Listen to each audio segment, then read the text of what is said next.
ఈ పండుని star Apple అంటారు. దీని యొక్క శాస్త్రీయ నామము క్రైసోఫిలం కెనైటో అంటాము.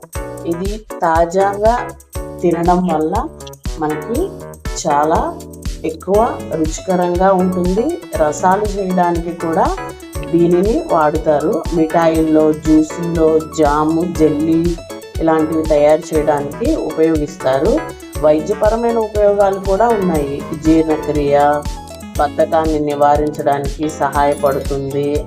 విటమిన్లు, యాంటీ ఆక్సిడెంట్స్ ఉంటాయి. షుగర్ని నియంత్రణ చేస్తుంది. రక్త చక్కెర అంటారు. ప్రతిరోధక శక్తి అంటే మనకి ఏదైనా దెబ్బలు తగిలినప్పుడు వాపులు ఉంటాయి కదా, వాటిని తగ్గించడంలో కూడా సహాయపడతాయి. ఆకులు, చెట్టు తొక్క ఇలాంటివన్నీ కూడా దగ్గు, వాంతులు మరియు వాపులకి ఔషధంగా వాడుతారు.